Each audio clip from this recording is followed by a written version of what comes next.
랩런트들 짱구는 못 말려 만화 알죠? 다 안 본 사람 없죠? 선생님 어릴 때도 요거 많이 봤었거든요. 20년 전이나 20년 맞죠? 20년 전이나 지금이나 여전히 인기가 많은 짱구는 못 말려.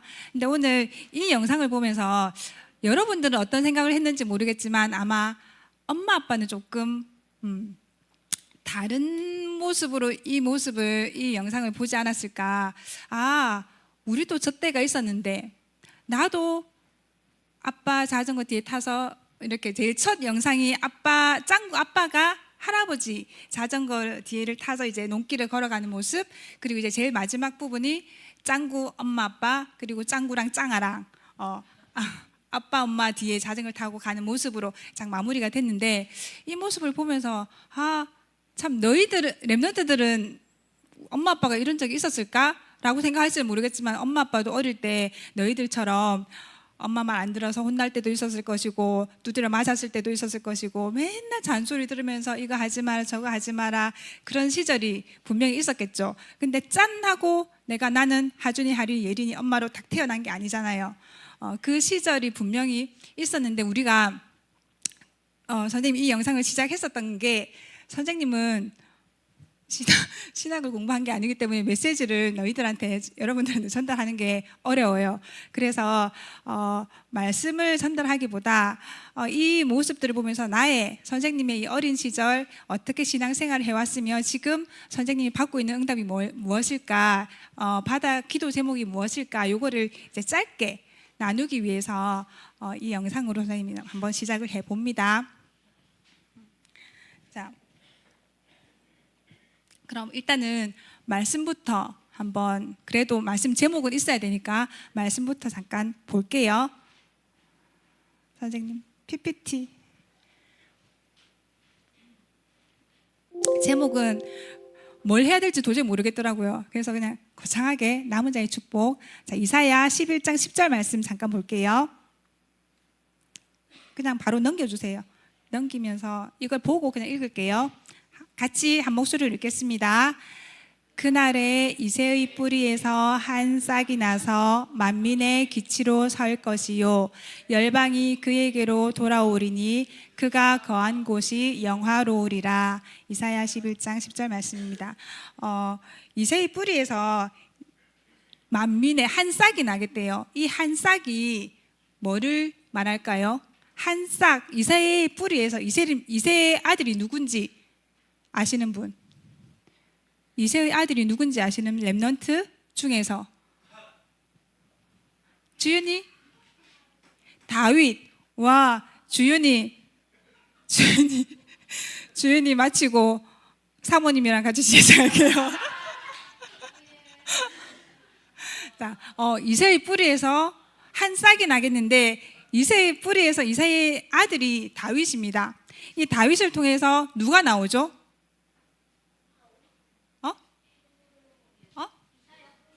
솔로몬이 나옵니다. 맞아요. 다윗의 아들이 솔로몬이 맞아요. 이새를 통해서 다윗이 나오고, 다윗을 통해서 쭉 다윗의 계보가 나옵니다. 마지막에 누가 나오죠? 예수님, 예수 그리스도. 다윗의 혈통을 통해서 이 이새의 뿌리에서 한 싹이 나는데 이게 결국에 메시아를 뜻하는 거거든요. 메시아가 날 것이다. 그래서 이 만민의 기치로 설 것이다. 높은 산 위에 깃발을 세울 것인데 높은 곳에 우뚝 설 것이다. 이 말을 뜻합니다. 그래서 이새의 뿌리를 통해서 이게 나오기 시작하는데, 선생님은 목사님이 한 번씩 말씀하셨을 거예요. 4대라고.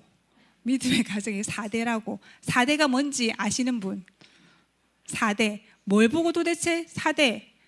조은의 집은, 조은혜는 4대 가정 가문에서 태어났습니다. 4대. 한 장만 넘겨주실래요? PPT. 자, 다윗의 족보가 나옵니다. 야곱, 그 위에 아담으로부터 이제 시작이 됐겠죠. 야곱을 통해서, 유다를 통해서 베레스, 헤스론 이렇게 쭉 내려와서 이새, 그리고 다윗을 통해서 결국은 예수 그리스도가 나오는 것처럼, 선생님 가문에, 자, 1대 1, 2, 3, 4, 조은혜, 박재훈, 조은혜가 4대예요. 하나님을 믿는 가정에 가문에 선생님이 4대 4. 자, 그 위에 저희 선생님 엄마 아빠가 있겠죠. 그리고 그 위에 할머니 할아버지, 그 위에 누구예요?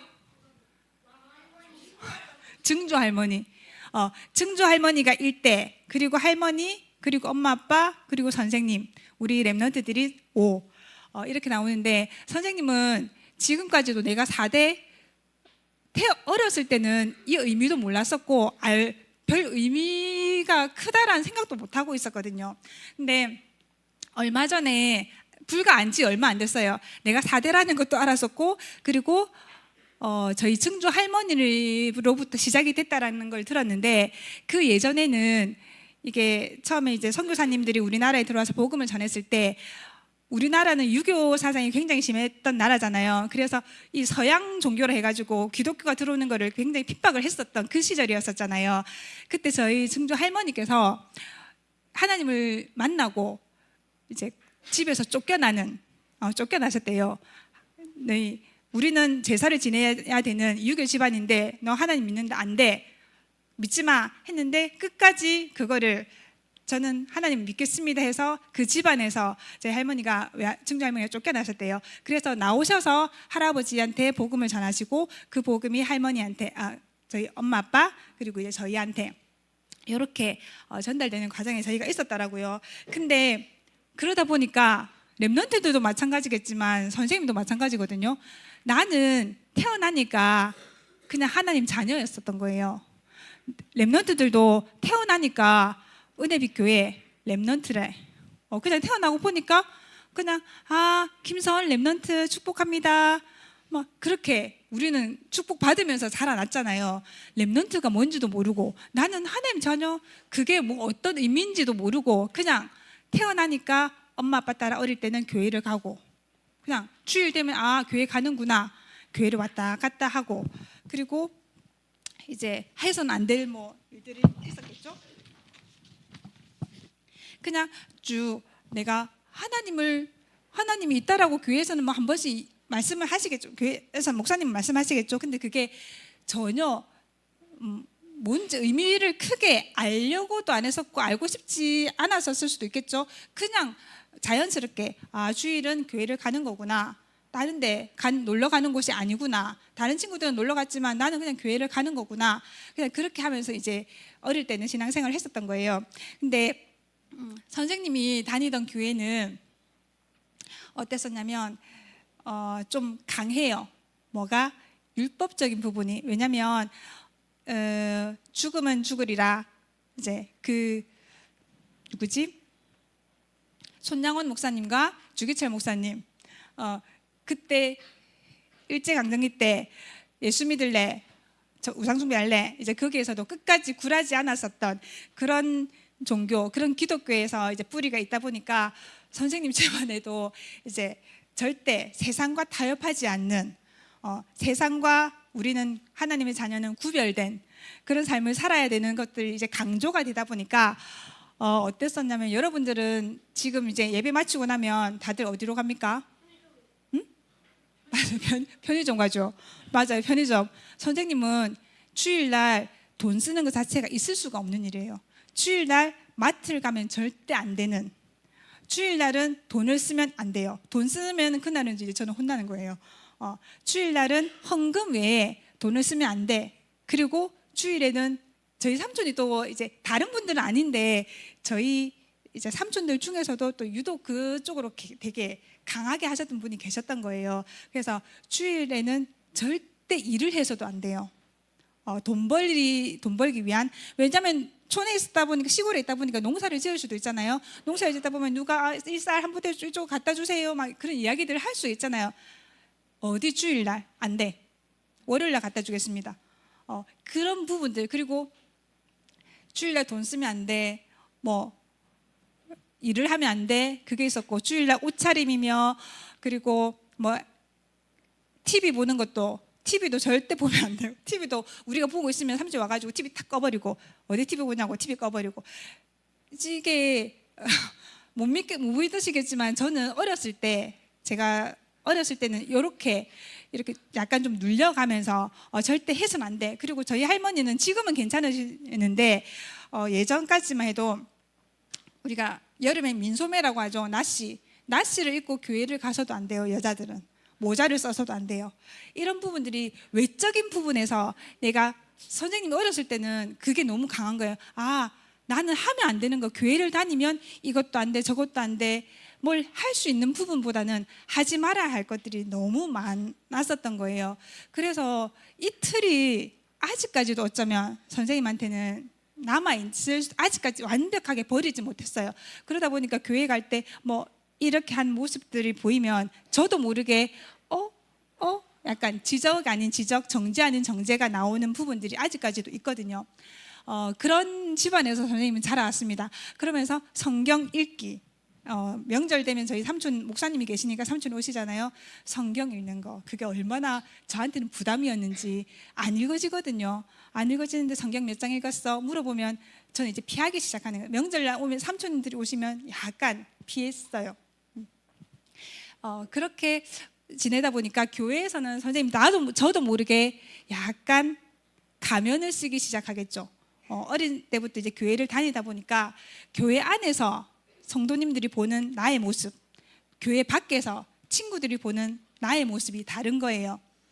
그래서 한 번은 우리 교회 집사님이 저를 보면서 아유, 우리 은혜 참 착하다. 아유, 이렇게 말도 잘 듣고 착하고 진짜 그러니까 만면일감으로 정말 면일감으로 진짜 최고다라고 할 만큼 저를 칭찬하셨던 거예요. 근데 그때 옆에 있었던 같이 지냈던 동생이 바로 저한테 딱 쏘면서 누나는 진짜 이중인격자가 아니고 다중인격자다. 정말 다중인격자다. 밖에서는 완전 깡패 이런 깡패가 없다라고 할 만큼 저를 이제 그렇게 알고 있었던.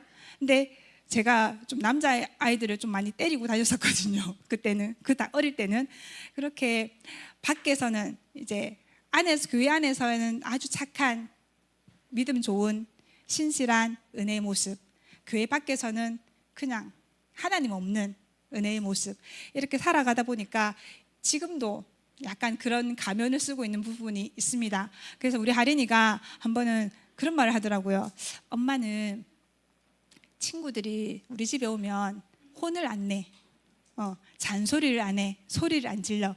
근데 친구가 우리 놀토한다고 다른 친구들이 오면 엄마는 소리를 안 지르는데 친구들이 없으면은 소리 지른다고, 잔소리 한다고, 그런 얘기들을 하린이가 하더라고요. 그래서 친구들이 우리 집에 왔으면 좋겠다고, 엄마가 잔소리 안 하니까. 그래서 이제 놀토를 자주 했으면 좋겠다라는 얘기를 하거든요. 아직까지도 선생님한테는 교회 안에서 이렇게 하면, 이런 모습을 보이면 안 돼라는 틀들을 선생님은 갖고 있는 거예요. 그래서 이제 그렇게 청소년 시절을 보내다가 어린 시절을, 초등학교 시절을 보내다가 중학교를 가면서 이제 그 깡패 갔었던 선생님이 성격이 완전히 180도 바뀌죠. 이제 사춘기가 오니까 완전히 내성적으로 정반대, 내성적이고 자신감 없는 선생님으로 바뀌는 거예요. 이제 사춘기가 오면 남자아이들은 이제 확 올라오잖아요. 나이가 올라오니까 선생님은 완전히 바닥으로 친구가 옆에 있었는데도 외로운 거예요. 가족이 옆에 있었는데도 외롭고 뭔가 모르는 허함, 이런 것들이 선생님은 가지고 이제 그냥 되게 우울한 중학교를 보냈었던 것 같거든요. 그러면서 그때 약간 하나님을 그때부터 이제 약간 찾기를 시작하는 시간이 왔었던 거예요. 근데 선생님은 어릴 때부터 교회에 있었지만 하나님은 그냥 하늘에 계신 분, 내 옆에 계신 분이 아니라 그냥 하나님은 하늘에 계신 분. 그러다 보니까 성경에서는 말하는 아브라함의 하나님, 야곱의 하나님, 이삭의 하나님, 야곱의 하나님 막 얘기하는데 그 하나님들이 나와는 전혀 상관없는 하나님으로 그냥 있었던 그 하나님이 이제 내가 너무 우울하니까 외로우니까 나도 모르게 그냥 이러면 안 되겠다. 하나님 어떤 분이지? 그냥 한번 찾기 시작을 했었거든요. 그 시작이 이제 선생님은 하나님과 대화로 시작을 했습니다. 기도를 저는 하는 방법을 잘 몰랐어요. 기도를 막 교회에서는 집사님들, 권사님, 장로님들 기도를 잘 하시잖아요.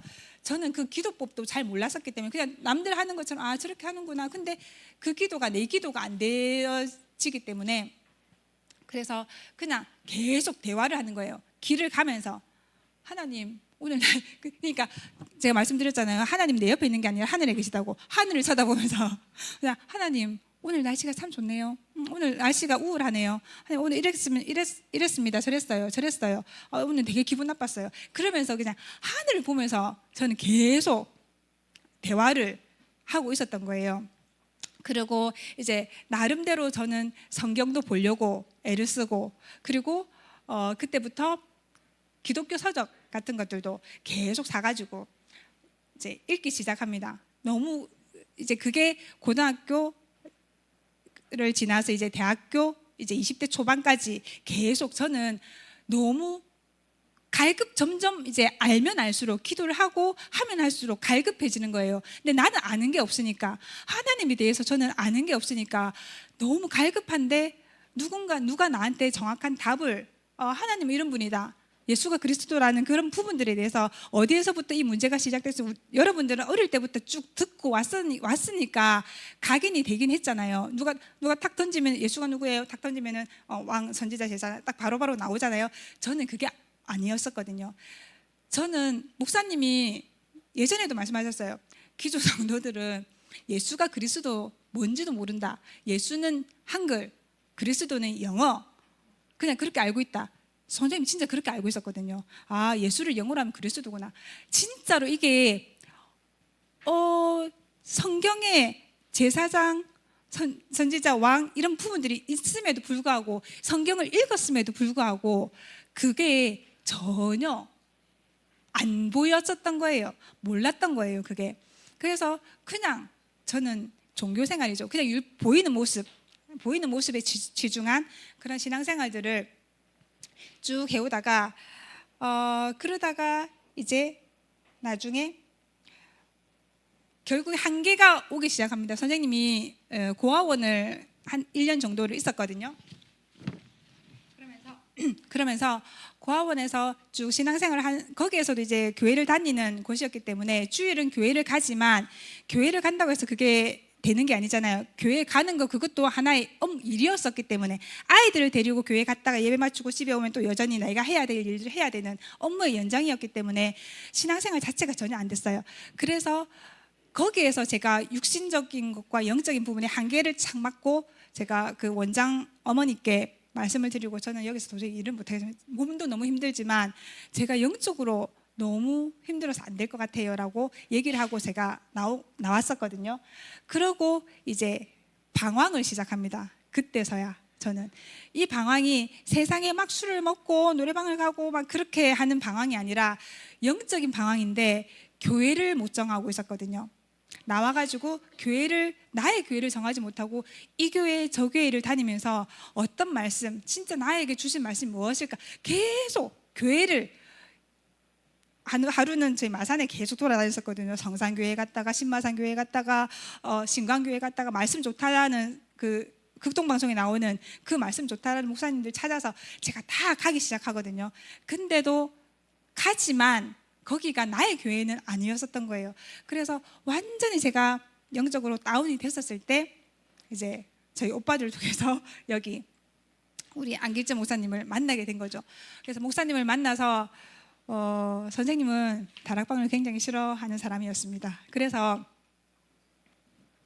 이제 다락방이었었기 때문에 안길재 목사님은 나는 이 은혜빛 교회는 내 교회가 될 수 없어라는 게 굉장히 강한 이제 담을 쌓고 목사님이시니까 내가 만나기 시작했었던 거죠. 근데 이제 목사님은 거의 매일 저를 찾아와요.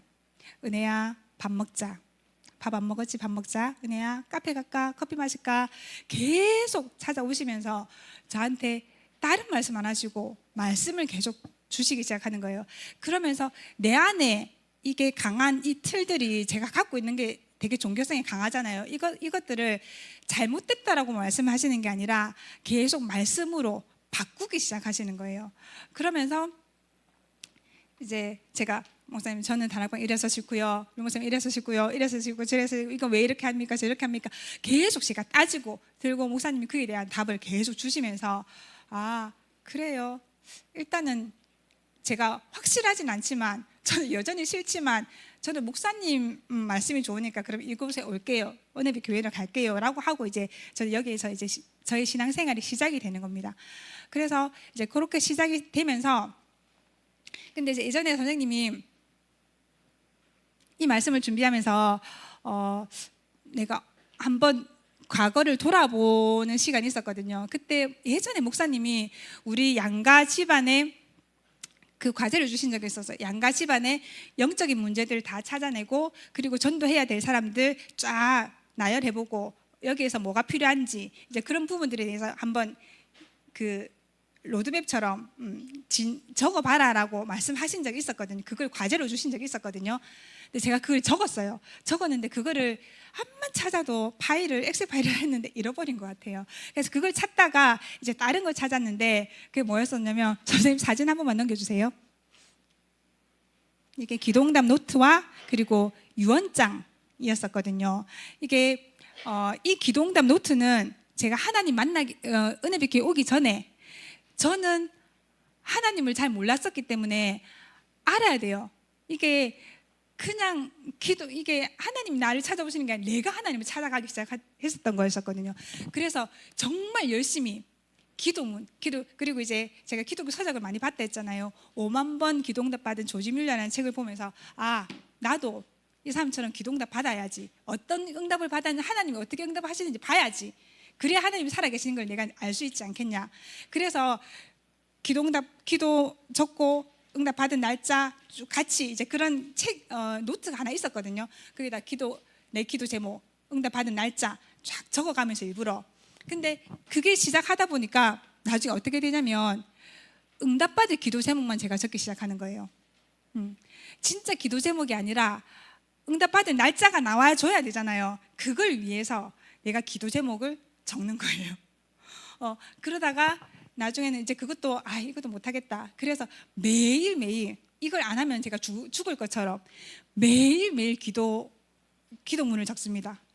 자기 전에 잠이 와 죽을 것 같은데도 이거 안 하면 큰일 날 것처럼 이게 형식이 정말 얽매여서 열심히 적기 시작하는데 이게 목사님 만나기 전까지 근데 2006년인가 보니까 그렇더라고요. 하고 그 이후로는 제가 목사님 만나고 나서는 안 적었어요. 이 끝나고 그 다음이 제가 유언장. 이 유언장은 제가 여기 교회 집중훈련할 때 아마 목사님의 과제로 나왔었던 부분이었었거든요. 그때 집중훈련할 때 한번 유언장, 우리는 시한부 인생을 살아가고 있잖아요. 언제 내가 오늘 당장 죽을지 모르니까 이 아이들에게 남겨놓아야 될 것, 믿음의 유산, 그리고 그 남편에게 남겨놓아야 될 이 말들 한번 유언장을 작성해봐라. 그걸 보고 제가 한번 적었어요. 자세히 보지 마세요. 정말 내용은 없고 그냥 두루뭉실하게 막 적어놨었는데 이걸 보면서 랩런트들도 한번 이번에 우리 서은이도 당장 오늘 길 가다가 죄송하지만 교통사고로 죽을 수도 있잖아요. 그럼 엄마가 얼마나 슬퍼하겠어요. 서은이가 서랍에다가 형아 먹지 말라고 몰래 숨겨놓은 게 분명히 있을 건데 내가 죽고 나면 그게 썩어가잖아요. 그러니까 형아한테 형아야 내가 서랍에 이게 있으니까 혹시나 내가 없으면 형아 몰래 이거 빼서 먹어라고 이제 남들이 엄마 아빠가 알지 못하는, 우리 가족이 알지 못하는 그런 비밀이 있다면 이걸 미리 한번 작성을 해보면 좋을 것 같아요. 우리는 진짜 언제 죽을지, 내가 지금 당장 내일이 없잖아요. 내일이 있다라고 우리 내일 만나라고 하지만 내일이 있다라는 보장은 없기 때문에, 그래서 이것도 이거를 참 별 내용이 없는데 다시 한번 읽어보니까 그냥 눈물이 나더라고요.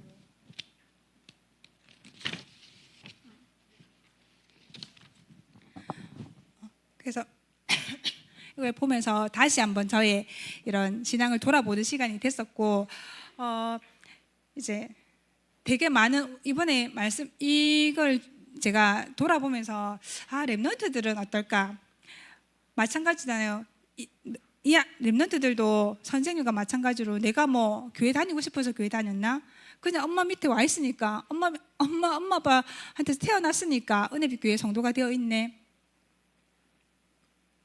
이런 마음인데 요즘에 되게 그런 이야기들이 많잖아요. 학생 인권 이런 이야기를 하면서 왜 부모들이 아이들의 종교관까지 간섭을 하느냐.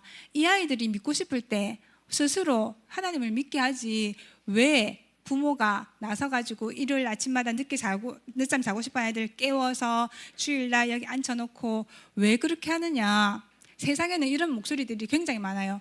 근데 그러면서까지 왜 우리 엄마 아빠들은 너희들을 렘넌트들을 깨워서 은혜 받는 자리로 복음의 자리로 예배의 자리로 왜 계속 이끌어날까?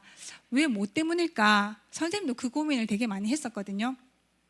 그러면서 이제 선생님은 그냥 단순하게 뭐 다른 복음적인 관점에서 목사님은 굉장히 많은 설명을 해주시겠지만 선생님은 단순하게 그냥 단순하게 생각해서 들었기 때문에 그걸로 끝.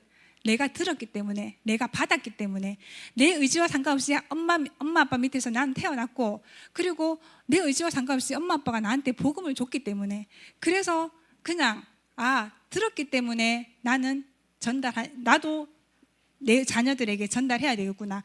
내가 들은 거를 전달해야 되겠구나. 그냥 그걸로 저는 그냥 끝을 내버렸었거든요.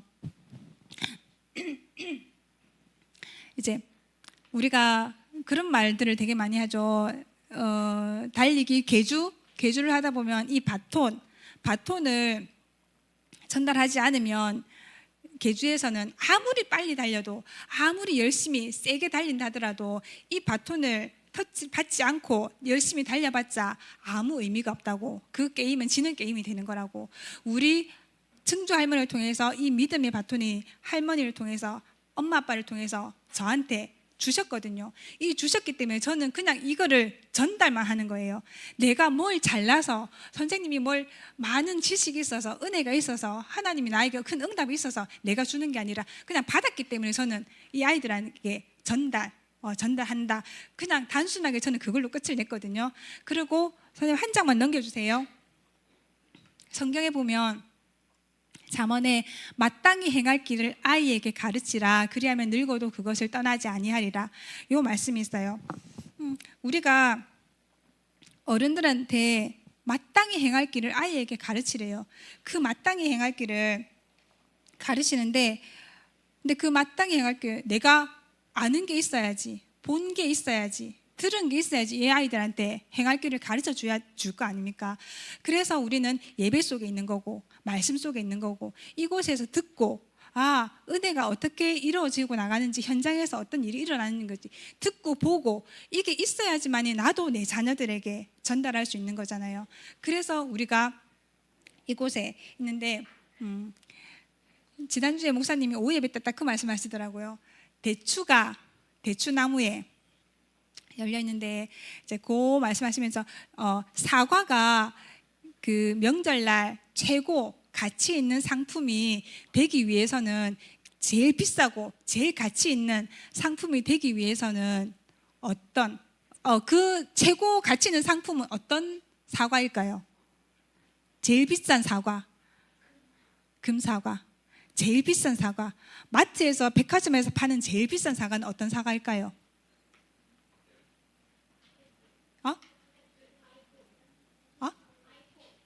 아이폰.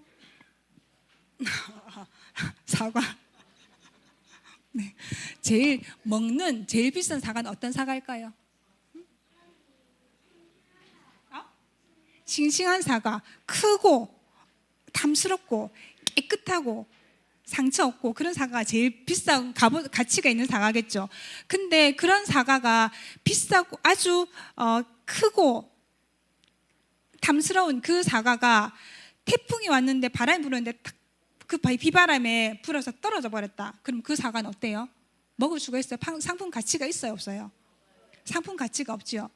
아무리 탐스러운 열매라 할지라도 아무리 크고 실한 사과라 할지라도 여름에 비바람이 치고 이 태풍이 와버렸을 때 그 바람에 떨어져 버리면 이 사과는 가치가 없어요. 끝까지 비바람이 치고 태풍이 불어도 끝까지 이 나무에 붙어서 살아남아야지만이 분별이 되어서 이제 분류가 되어서 아주 비싼 사과로 가치가 매겨지겠죠. 이 금액이. 그런 것처럼 저희가 그렇다고 생각하거든요. 우리가 지금은 연결지 않은 상태이기 때문에 내가 부족하고 아직 나는 하나님 응답을 받은 것도 없고 아무것도 없지만 이곳에 하나님 말씀 안에 딱 붙어만 있으면 하나님이 햇빛도 주시고 때론 물도 주시고 비도 주시고 이런 문제들 갈등들 많이 주겠지만 그럼에도 불구하고 딱 붙어 있으면 끝에 가서는 근데 그 문제와 비바람이 오고 갈등이 온다 해서 하나님 우리를 모른 척 하는 건 아니잖아요. 그 속에서도 하나님이 우리의 보호막이 되어주시고 그 방패막이 되어주시고 끝까지 우리와 함께 하신다는 그 약속이 있기 때문에 붙어만 있자 이곳에. 그래서 나는 내 의지와 상관없이 난 아직 하나님 안 믿어지는데요, 그냥 엄마 때문에 여기 왔는데요, 그렇다 할지라도 이곳에서 하나님 말씀이 한 주 한 주 듣고 그러면서 달라지면서 하나님이 나를 어떻게 이고 가시는지, 그래서 나중에 하나님 보셨을 때 아주 비싼 아주 가치 있는 그 열매가 되어서 주실 때 하나님이 주수하실 그때 우리가 하나님 보실 때 가장 아름다운 렘넌트로 그렇게 자라 있을 것이라고 생각을 합니다. 자, 본문 말씀 잠깐만 볼게요. 다시 본문 말씀 그날에 이새의 뿌리에서 한 싹이 나서 만민의 기치로 설 것이요 열방이 그에게로 돌아오리니 그가 거한 곳이 영화로우리라. 이새가 아까 누군지 아셨죠? 다윗의 아버지, 오벳의 아들, 그리고 룻의 손자입니다. 근데 이 이새는 굉장히 평범한 이스라엘 아주 작은 시골 마을의 평범한 목부였어요. 이 목부는 양이나 소나 이런 말 따위를 이제 키우는 그런 사람을 직업을 말하는데 아주 평범한 목부였대요. 근데 성경에 다윗을 칭할 때 뭐라고 하냐면 성경에 쭉 많은 곳이 있는데요. 성경 말씀 PPT 있는데요. 사무엘상에도 보면 이새의 아들이, 어디 보면 또 이새의 아들이, 계속 이새의 아들이라는 말이 많이 나오면 사무엘상 20장 31절에 보면 이새의 아들이 땅에 사는 동안에, 사무엘상에 보면 또 이새의 아들이 너희에게 각기 밭과 포도원을, 또 이새의 아들이 맹약하였으므로 이새의 아들이 다윗을 칭할 때 이새의 아들이라는 말을 굉장히 많이 해요. 이새는 뛰어난 인물도 아니었거든요. 이새는 어떤 업적을 남긴 사람도 아니에요. 그냥 아들 다윗의 그리고 그리스도의 계보에 있다라는 이것만으로 그냥 이새의 아들, 이새라는 이름이 계속 성경에 나오게 됩니다. 이걸 보면서 선생님은 어떤 마음이었었냐면, 선생님 집안은 정말 보잘것없는, 아무것도 없는, 그리고 선생님 부모님이 저의 신앙생활에 크게 배경이 되었다라고 생각을 못하고 살았거든요. 나를 위해서 엄청나게 지원을 해줬다라든지 신앙적인 부분, 육신적인 부분 지원을 저한테는 해줬다라는 생각을 전혀 못하고 그렇게 살아왔었기 때문에 아주 평범한 저도 그런 집안에서 제가 살아왔단 말이에요.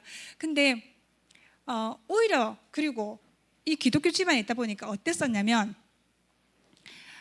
어른들이 이제 교회에 가장 깊이 계셨었겠죠, 중직으로. 그러다 보니까 교회의 문제들, 집사님이 일하고 목사님이 일하고 장로님이 일하고 그런 이야기들이 오히려 제 귀에 더 많이 듣고 그러면서 저는 자라왔었던 거예요. 그러다 보니까 교회? 이거 뭐야? 나 싫은데? 그럼 나는 나중에 어른이 돼서 시집을 가면 교회 권사님, 장로님 집에 절대 시집 안 갈 거야. 교회 다니는 사람 집에 난 시집 안 갈 거야. 진짜 저는 그 기도를 할 만큼 저한테는 상처가 되게 많은, 어릴 때부터 그런 이야기들을 굉장히 많이 들으면서 제가 자라왔었거든요. 근데 성인이 되어서 이제 제가 하나님을 만나서 조금 되돌아보니까 어느 날 저한테 하나님이 뭐를 기억나게 하셨냐면, 어릴 때 제가 할머니를 따라서 새벽 기도를 간 적이 있었거든요. 어릴 때 할머니를 따라 새벽 기도를 갔는데 할머니가 저를 위해서 기도했던 게 오늘 그냥 생각이 나는 거예요. 할머니가 저를 두고 우리 하나님, 우리 은혜가 요셉처럼 총명하게, 하나님 우리 은혜가 요셉처럼 지혜롭게, 진짜 딱 그 구절만 저한테 생생하게 딱 박히는 거예요.